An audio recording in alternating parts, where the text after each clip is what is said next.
cómo es que uno se relaciona en su propio proyecto con otras personas que van sumándose al proyecto y haciendo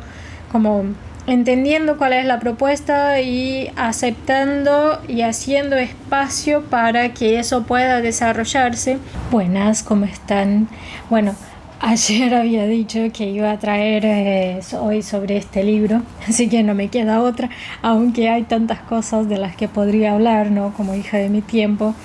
que bueno, este es muy interesante, este libro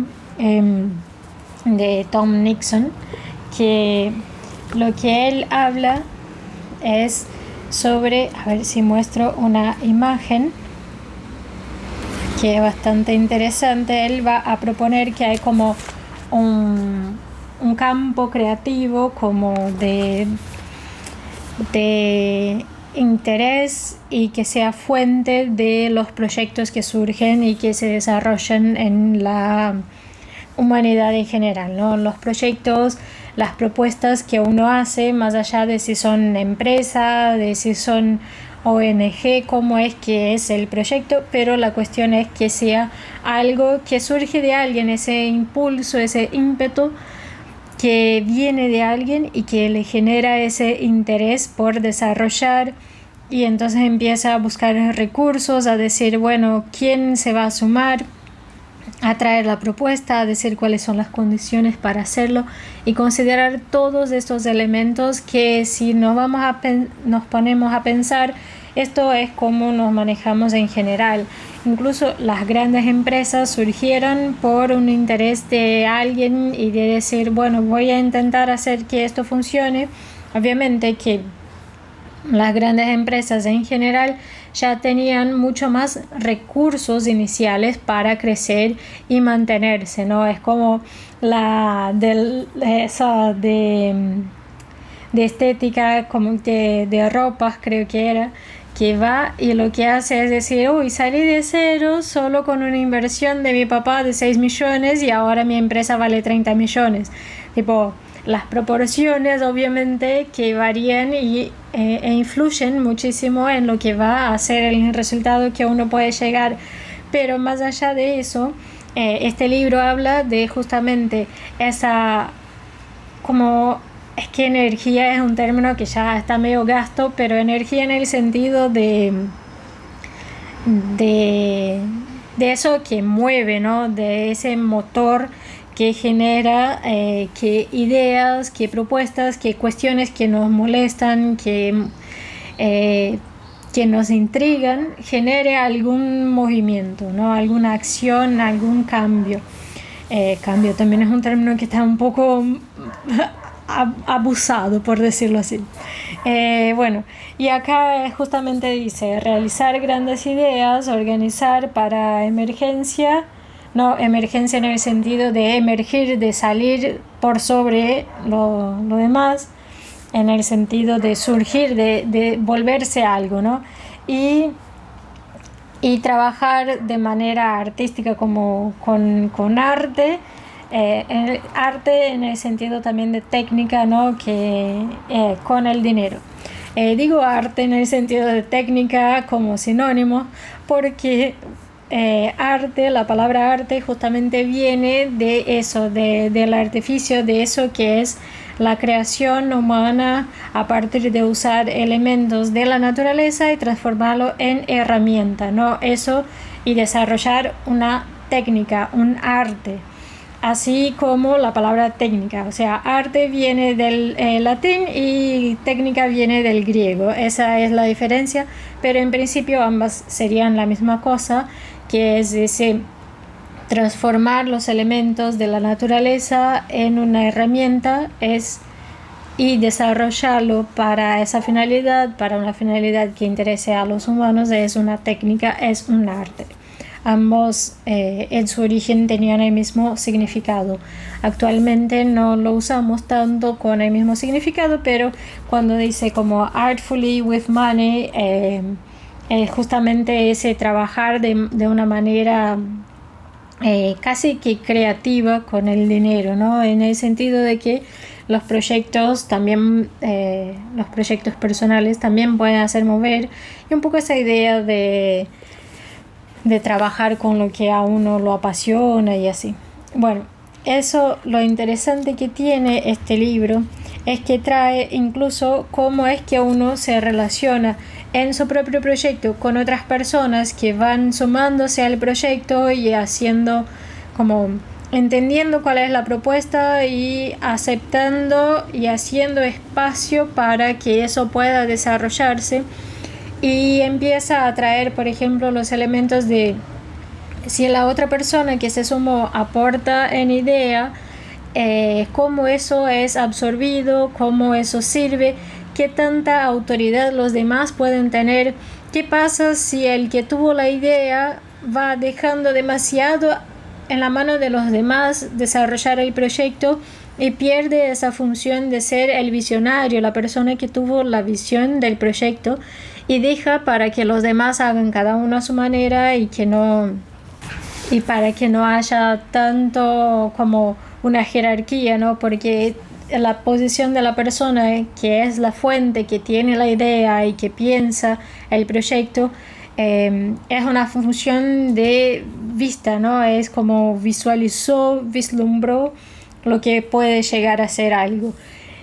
Y esa posición, de cierta forma, tiene más poder que las otras personas que se suman y que aporten de otras maneras.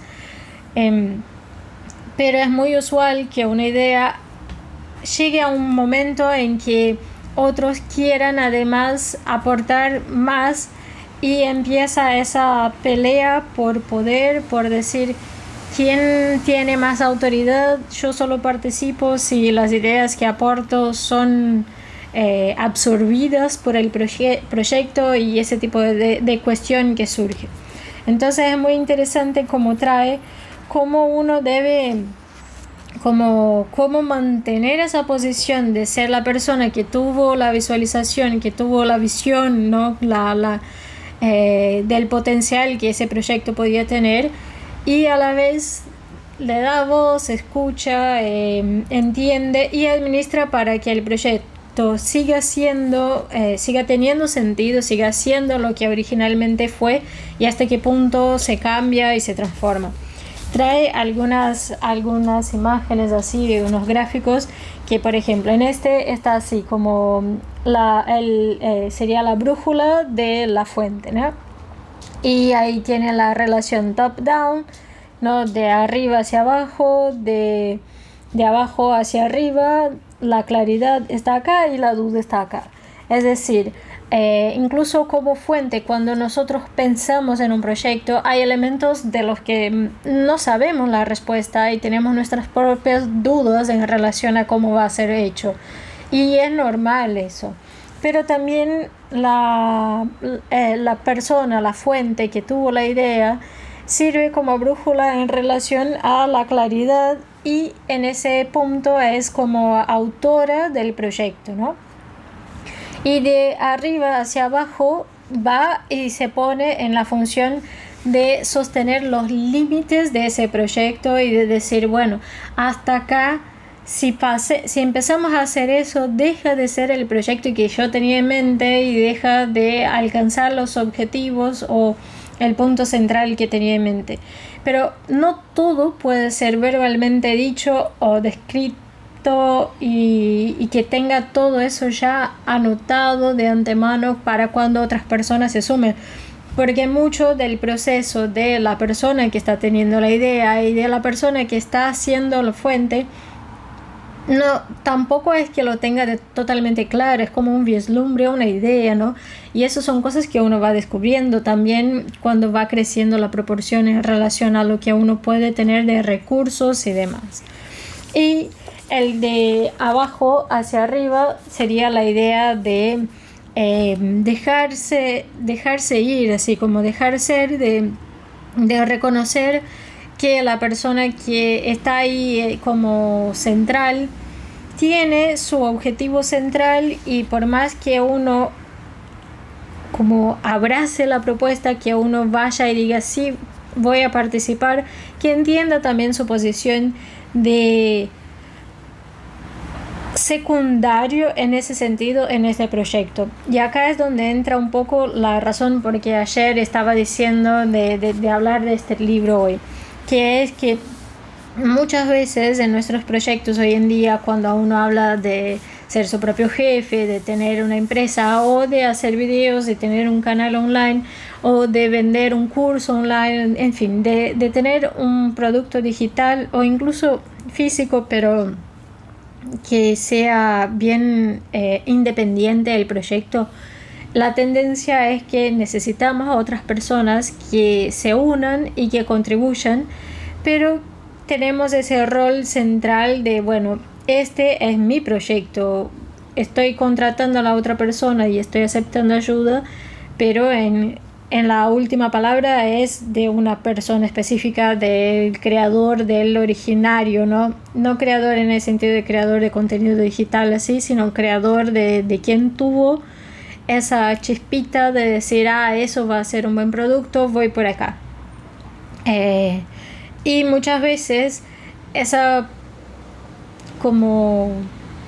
relación, si no está bastante clara y si dos personas arrancan y no tienen muy claro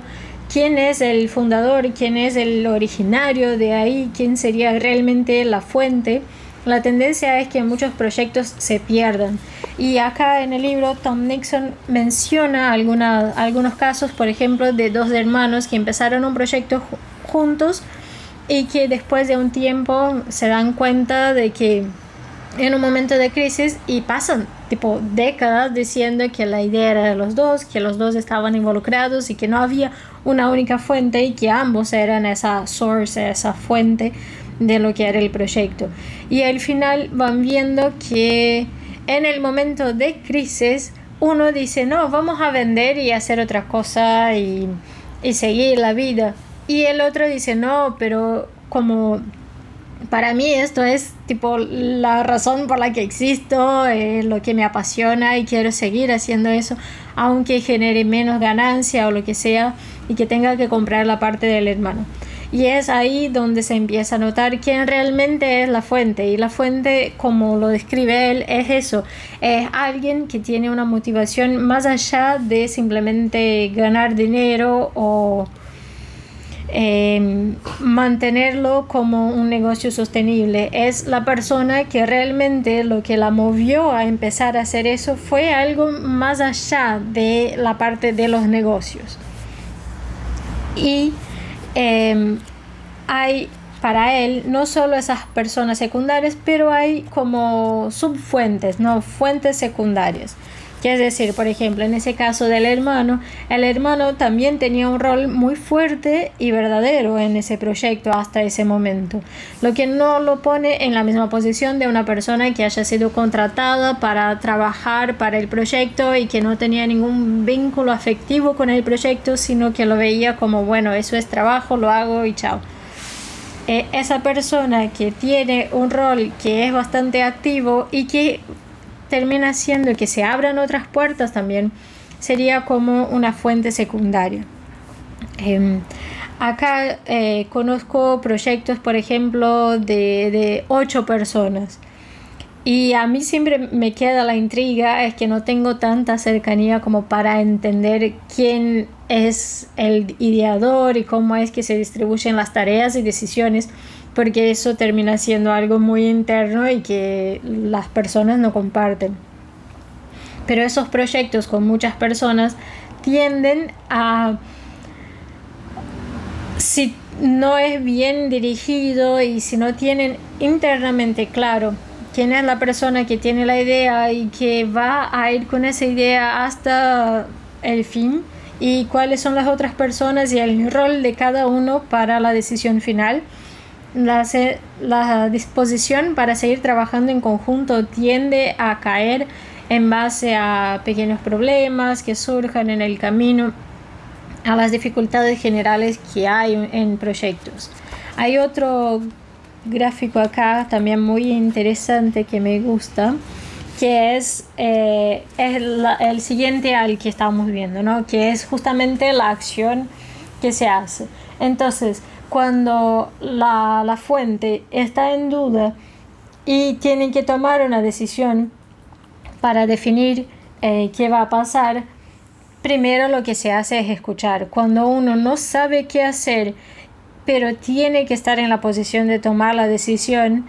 que serían, por ejemplo, una reunión sobre algo que la fuente aún no tiene una opinión formada de cómo es que se debe proceder. Bueno, en ese caso primero se escucha. Y a partir del momento que se obtiene claridad de escuchar y entender qué son las cosas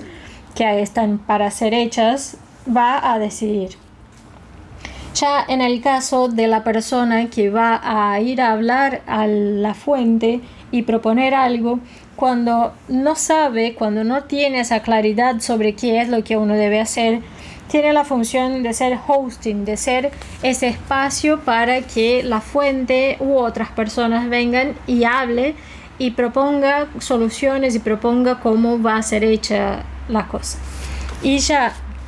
cuando hay claridad de ambas partes, tanto de la persona que tuvo la idea como de la que recibe, hay un compartir, ¿no? Se comparte la decisión, se comparte las razones, y aquí es donde entra la parte de que la persona que es la fuente es quien decide, y las personas que están ahí dando soporte a ese proyecto tienen esa función de compartir, de encontrar la claridad que tiene la fuente, confiar en esa claridad que tiene la fuente y confiar en esa claridad que tiene la fuente, y de ahí empezar a actuar. Parece sencillo, pero en la práctica no es, y es muy importante entender justamente qué rol tenemos en cada uno de los proyectos que participamos. Y esta es la cuestión. Cuando pensamos en el trabajo, en ese modelo de trabajar 40 o más horas semanales en un único proyecto como empleados de alguien,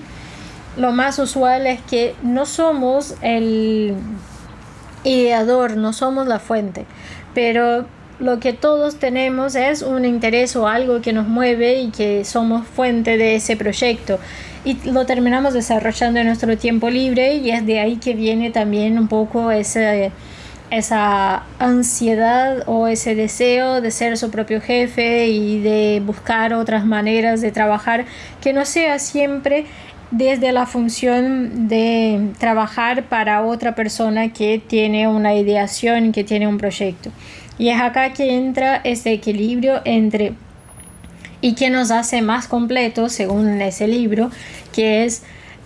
al mismo tiempo que tenemos nuestro proyecto en el que somos la fuente y que otras personas se suman, y tenemos ese trabajo y ese aprendizaje también de convertir nuestra visión y lo que pensamos que va a ser interesante que sea hecho en algo real,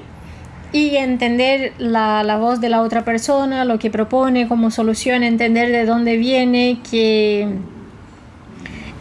probablemente sea la persona que está ahí trabajando a diario, que tiene conocimientos técnicos de los cuales no tenemos, y que está ahí trabajando muchas horas en un proyecto que nosotros idealizamos, que nosotros vislumbramos y vimos y dijimos, eso sería muy genial que surgiera, que se diera. Bueno, esta es esta sería algo que nos completa, que nos llena, y a la vez trabajar en proyectos de otras personas. Es decir, nadie trabajaría, o idealmente uno no se completa trabajando solamente en proyectos individuales que sean nuestra propia visión, pero también cumpliendo el rol de formar parte del proyecto de otra persona, porque así como a nosotros tampoco nos llena simplemente trabajar en el proyecto de otras personas, si nosotros no estamos contribuyendo al proyecto de nadie más, algo hay ahí, ¿no? En algún lado va a faltar. Si estamos todos en nuestros únicos proyectos individuales de manera egoísta, por más que genere una movida en dinero, y especialmente eso pasa en relación a una persona que ya de antemano tiene más puertas abiertas, como una herencia o contactos que ya vienen de heredados, ¿no? Bueno, esto es señal de que algo está fallando, ¿no? Esto sería algo que no es sano para la comunidad, para la sociedad en general. Lo ideal sería que a la vez que trabajamos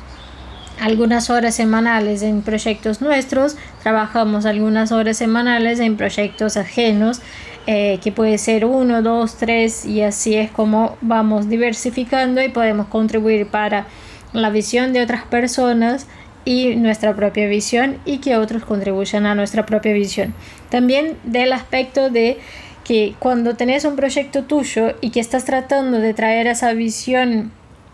esa idea que tuviste, y que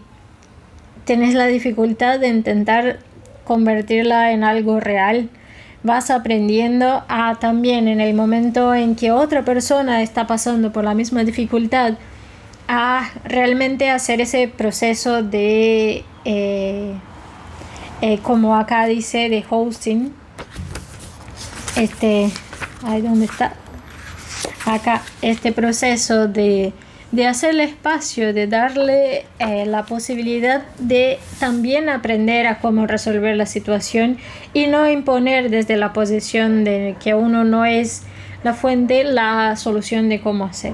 Ayer estuvimos viendo la cuestión, los nuevos formatos de organización, ¿no? Y que serían como autogestionados y que dan más espacio a que uno vaya y tome la responsabilidad sobre las cosas, y tenga también las ventajas al tener esa responsabilidad extra, y no sea simplemente lo de vestir la camisa de la empresa y sin ninguna ventaja. Bueno, cuando trabajamos en proyectos de otras personas y que la persona tuvo esa visión de qué es y cómo es que quiere que sea. Por ejemplo, la persona quiere hacer un hotel específico, estoy con hotel en la cabeza, ¿ven? La persona quiere hacer un hotel que sea específico para un perfil, y uno va y trabaja, y por más que tengas ideas de algo distinto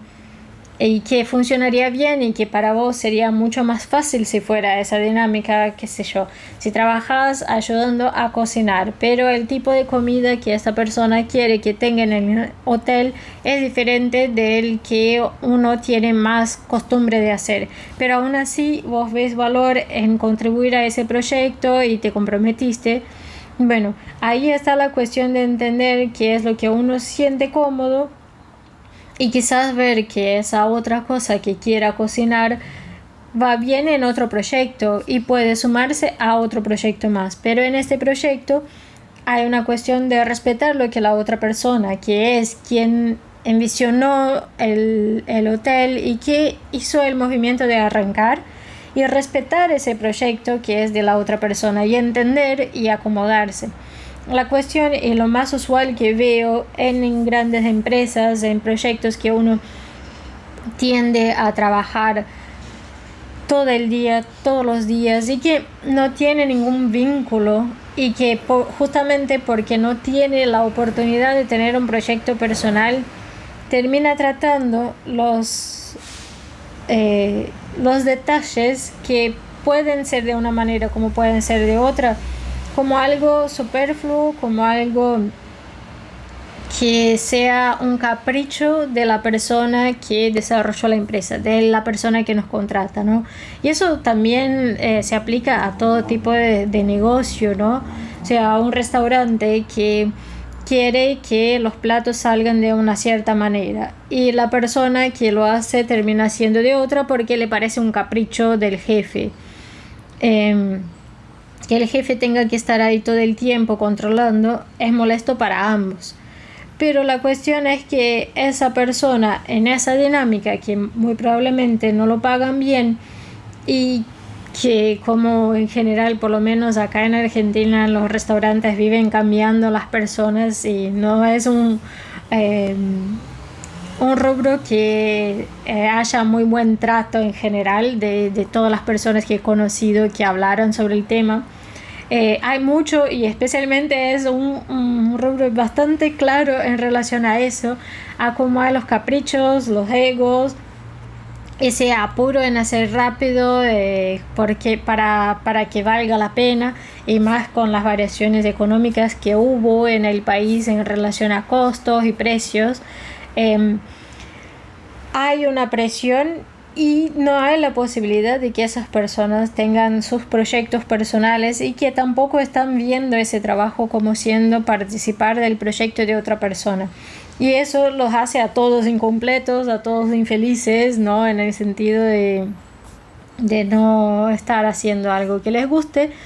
Cuando hacen por el otro, lo hacen por necesidad, no porque aprecian que el otro llegue a lograr su sueño, su visión.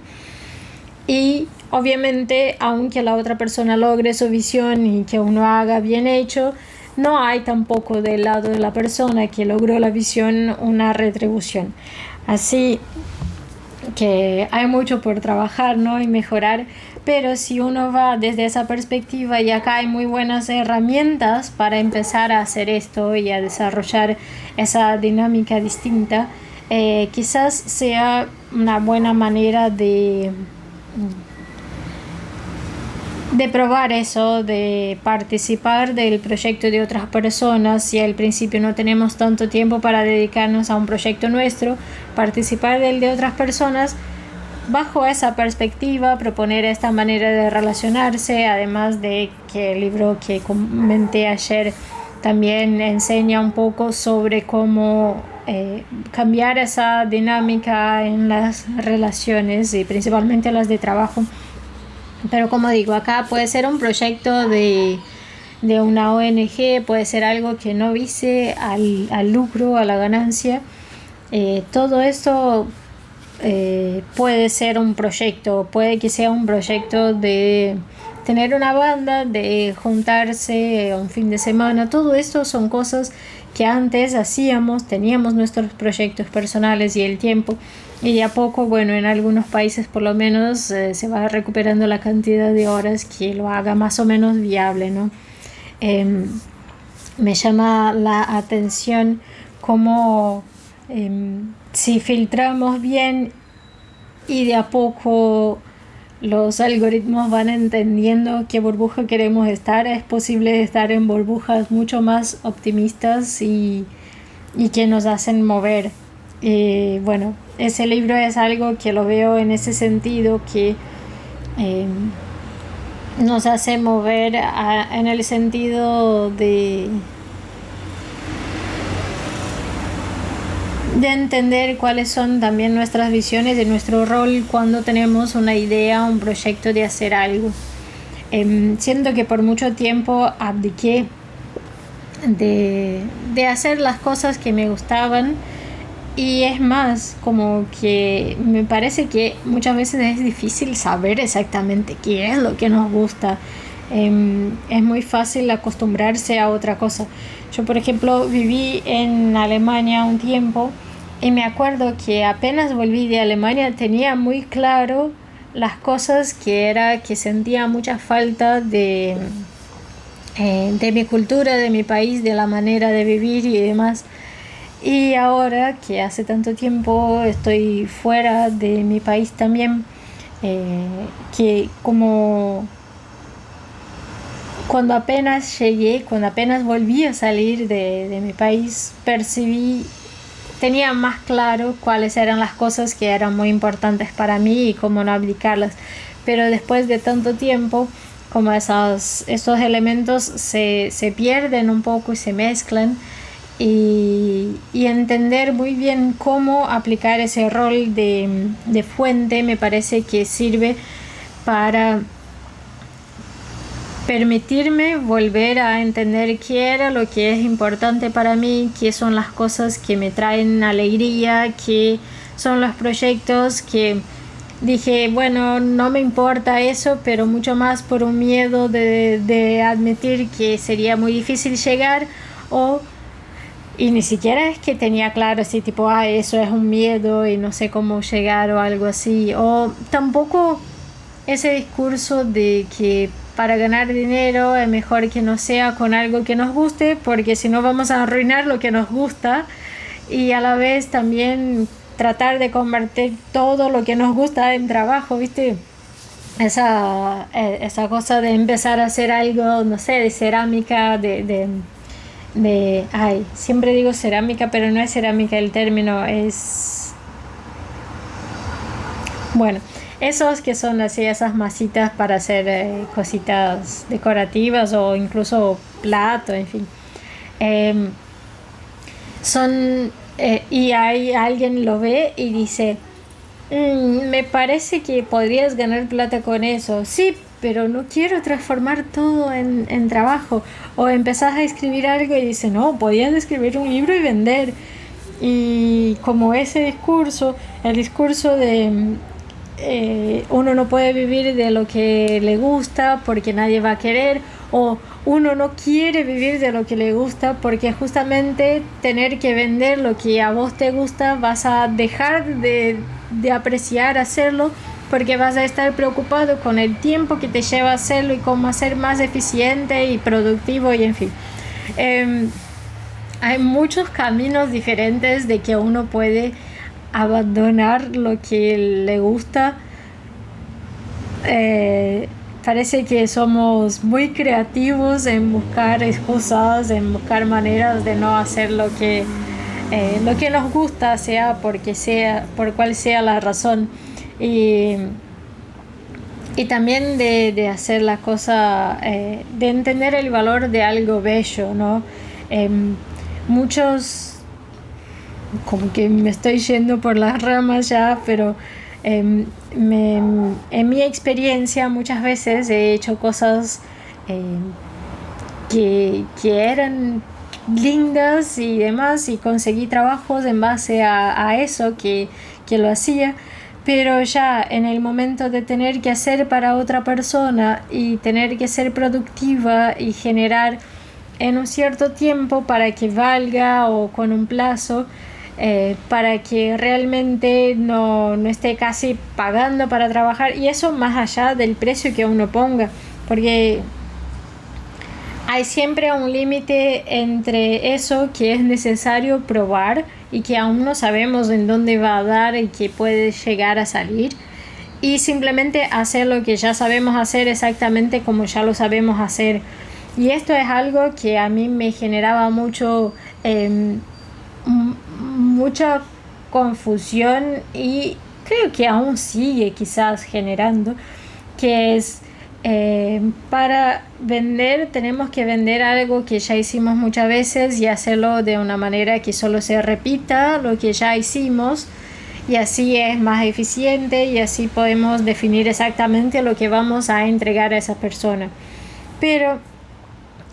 en general, la persona cuando se te acerca viendo lo que hiciste, está viendo algo que lo hiciste con más tiempo y con el espacio de prueba y error, sin saber exactamente cuál sería el resultado. Uno empieza a aprender herramientas o empieza a aprender ciertas habilidades sin saber en dónde va a llegar. Y entonces que lo que uno ofrece como servicio o como trabajo o como resultado, no, lo que para que otra persona pague, en general que pague por algo ya hecho o que pague por el resultado de algo, tiene que ser dentro de lo que uno ya puede planificar, que puede generar de resultado. Entonces no hay espacio para una creatividad y de generar un resultado aún mejor. Pero si pensamos del aspecto de las actividades creativas y de que no sea exactamente igual, porque por ejemplo en diseño no querés generar algo exactamente igual, en redes sociales, o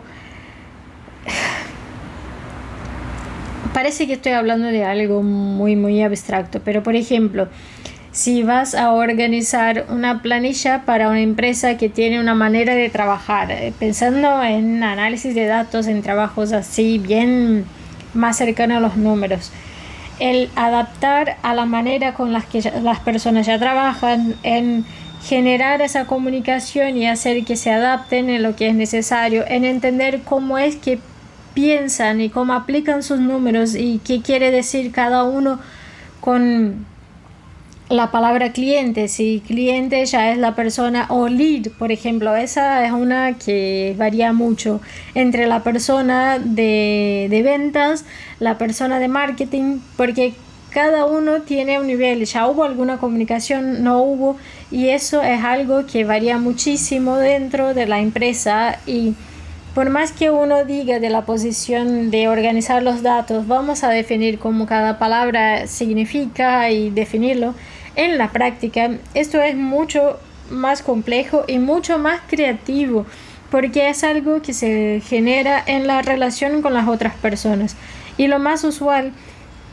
es que cuando te contratan para un servicio específico, para entregar algo, no quieren esa margen de creatividad necesaria para generar el resultado. Y además esa margen de creatividad que es necesaria para generar algún buen resultado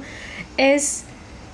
es variable y demanda un tipo de energía que definir un precio, un costo ya definido para todo el servicio para entregar no es lo mismo que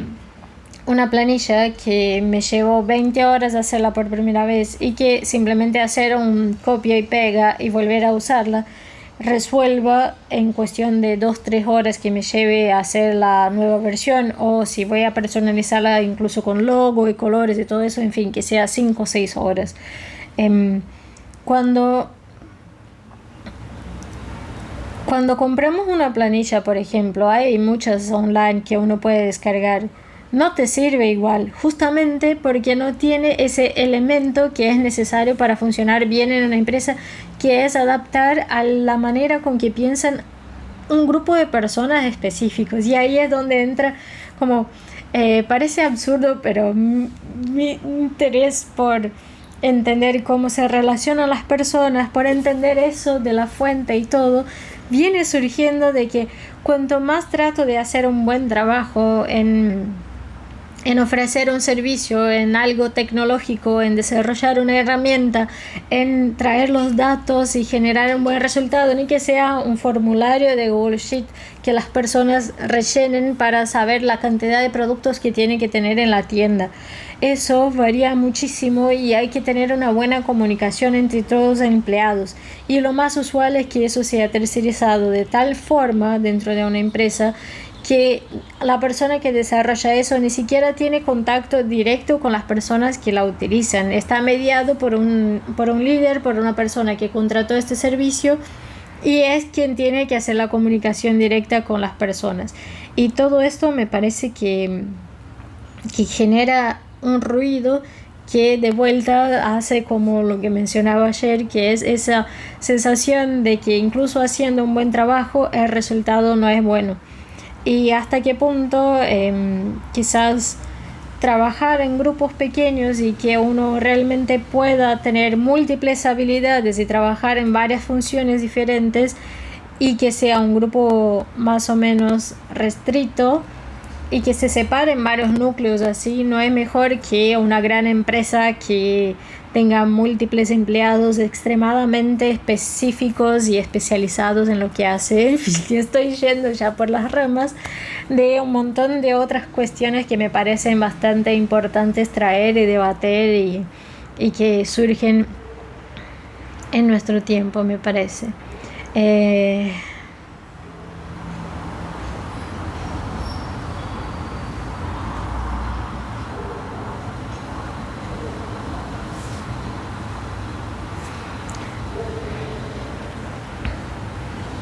Nos encaminaremos para una situación así más de bloques y empresas más chicas en vez de esas grandes empresas, quizás incluso en relación al uso del internet y todos estos elementos, que hayan redes sociales locales y cosas así como se propone, como creo que Mastodon es así ya, que puedes ver publicaciones que fueran hechas en tu región. Bueno, las grandes ya tienen, creo, o tenían, que podías ver, pero solo si etiquetaran la región donde están, ¿no?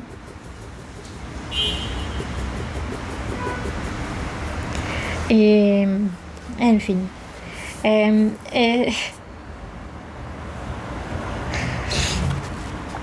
Es siempre interesante ver dónde termino yendo con la charla y en fin. Algo que está bueno también en este libro es que habla de la sucesión. Es decir, cuando una persona ya está grande o que ya no quiere trabajar con el proyecto que creó, cómo encontrar la persona que va a sucederla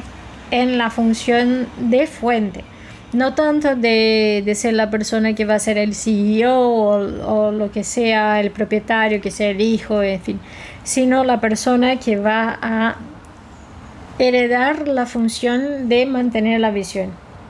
Y ahí es mucho más complejo que simplemente heredar una empresa, ¿no?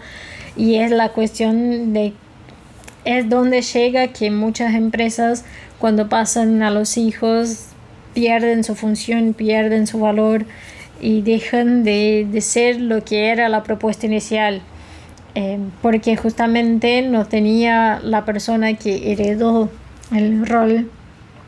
no era realmente una misma fuente, a alguien que tuviera la misma visión.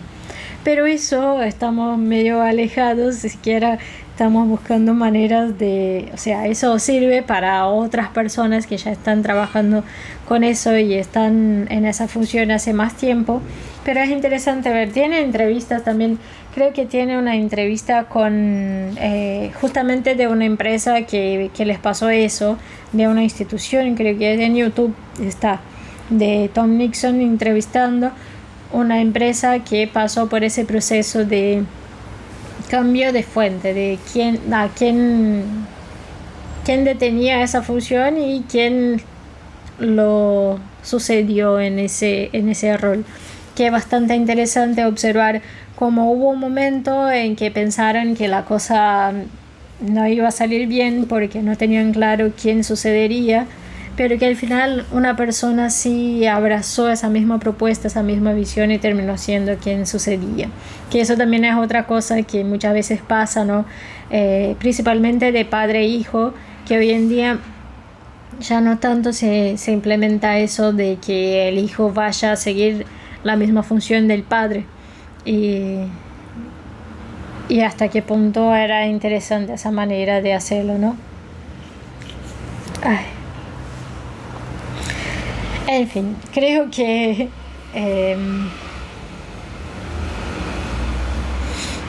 siento que salgo con más dudas que respuestas, incluso ya habiendo leído y dicho solamente cosas que ya sabía, siento que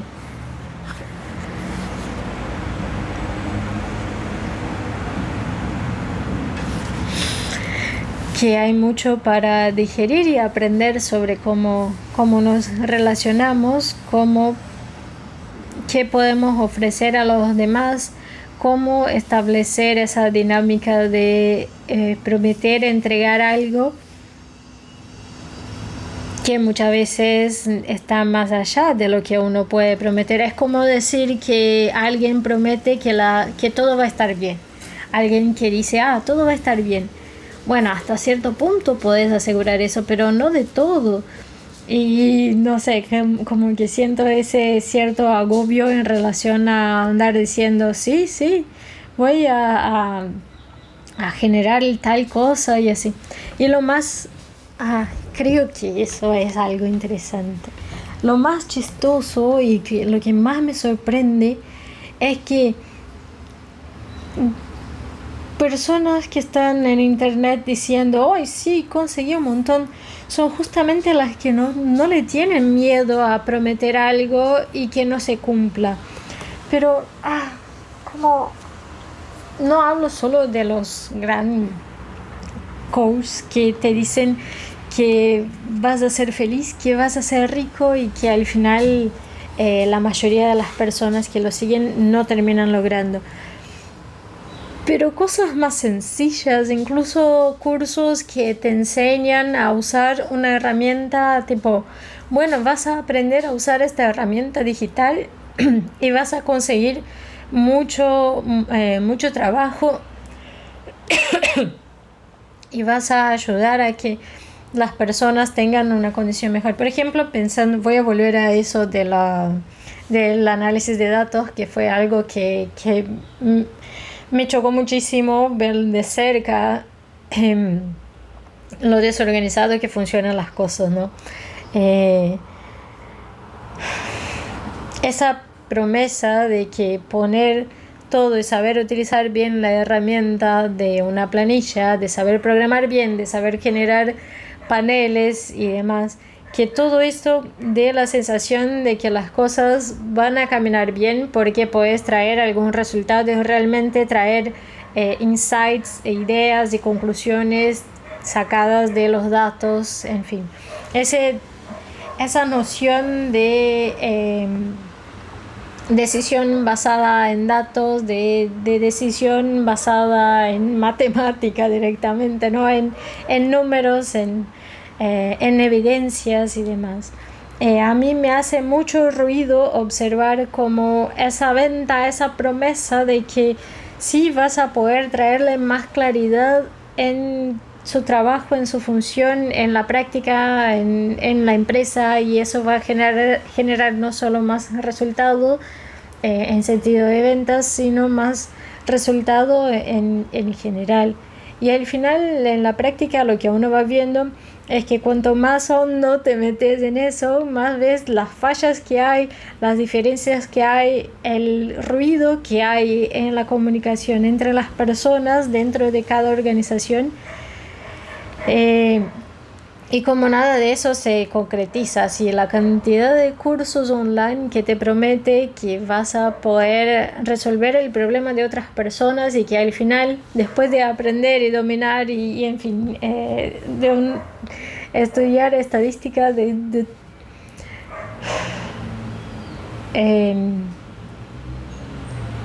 es una mentira. Porque por más que puedas ayudar a una persona, no puedes prometer que vas a ayudar a todas, y así es un poco, para mí es esa promesa de todo va a estar bien, y al final no puedes prometer eso. Y entonces qué difícil es esa parte que viene de las promesas de lo que va a lograr. Y eso no es algo de ahora, de internet, de los cursos online. Si uno se pone a pensar, la universidad tenía esa promesa y esa promesa empezó a caer, y la gente que empezó a decir no, pero ya uno se recibe y no consigue trabajo. Bueno, es más o menos lo mismo, y los cursos digitales también te prometen cosas y decís no lo entrega de todo, y nada, parece que nada entrega de todas las promesas, pero porque empiezan a prometer más de lo que son. O sea, la universidad te enseña las cosas, te enseña cosas concretas, no puedes que sea vendido como que es lo que abre puertas simplemente para hacer que las personas se sumen a eso. Creo que el gran problema está en en la parte de la promesa que te dice que con esto, qué es lo que te trata de convencer a hacer algo, ¿no? Y a la vez es lo que estamos todos buscando de cierta manera, que es ese poder esperar algo más de algo y comprar un curso pensando que eso te va a ayudar y te va a dar las herramientas para solucionar el problema de otra persona, para ayudar a otra persona. Es donde uno cae, me parece, que justamente ese deseo de querer ayudar a la otra persona y definir claro cómo vas a ayudar a la otra persona, ¿no? Cómo vas a generar algo bueno, y no simplemente que te digan, mira, con ese curso vas a aprender a hacer tal cosa. Tanto que, por ejemplo, hoy en día en YouTube, la cantidad de videos que me sale que sean así en las sugerencias que sean realmente de tutorial enseñando una herramienta son muy pocos. En otras redes también que son de scrollear así, también me acuerdo que hace años yo entraba y podía ver un montón de tutorial de herramientas y aprendía a hacer un montón de cosas, y ahora incluso en las páginas que son de personas que dan cursos de eso, la cantidad que se enseña de algo es muy pequeña a comparación de esa promesa o ese intento de explicar para qué vas a usar y tratar de convencer a la persona para qué va a usar la herramienta en vez de simplemente enseñarle la herramienta, ¿no? Y ahí es donde entra esa cuestión de esa promesa que al final nadie puede asegurar, nadie puede cumplir. O sea, no es que nadie puede asegurar porque la otra persona va a actuar de manera distinta. Nadie puede asegurar porque es algo que nadie puede asegurar. Incluso implementando todo, ahí entra una cosa. Yo de siempre soy muy buena en seguir instrucciones.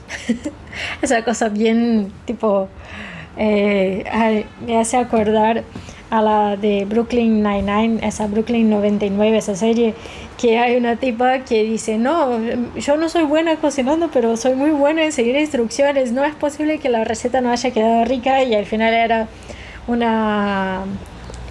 una comunicación entre los criminales y por eso la receta era horrible.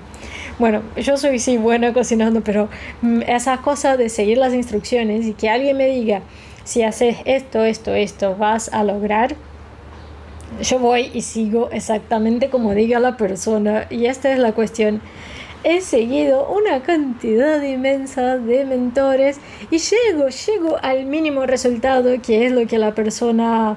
dice que va a hacer, como conseguir un trabajo en el rubro y trabajar con eso, y en fin. Pero ni de lejos eso trae que la otra persona realmente haya sido ayudada. O sea, logras conseguir el trabajo, logras entregar lo que puedes entregar, pero es hasta ahí. Y entonces viene esa desmotivación en que la empresa grande va a seguir siendo un caos y bueno, se necesitan una planilla, ¿sí? No sé hacer, pero es todo lo que prometo, no voy a hacer milagro. Todavía no soy santa como para andar haciendo milagros por ahí. Bueno, creo que era un poco ese desahogo de quizás si nos enfocamos en ser la fuente y que otros puedan ser la fuente y alimentar eso, generemos una red mucho más sana y sin esas promesas absurdas, y también sin darle tanto espacio a que dependamos de grupos grandes, que haya una persona que simplemente es la fuente de su proyecto, de sus ideas, y no contribuya para proyectos de otras personas, y no solo no contribuya en el sentido de ponerse a diario a hacer algo, sino que pone tantas horas de trabajo y paga tan poco y pone tan condiciones tan feas que uno no tiene espacio, ni energía, ni tiempo, ni recursos para tener sus propios proyectos y desarrollar también y ser la fuente de algo. Así me parece que vale la pena leer este libro, y creo que así dejo este video.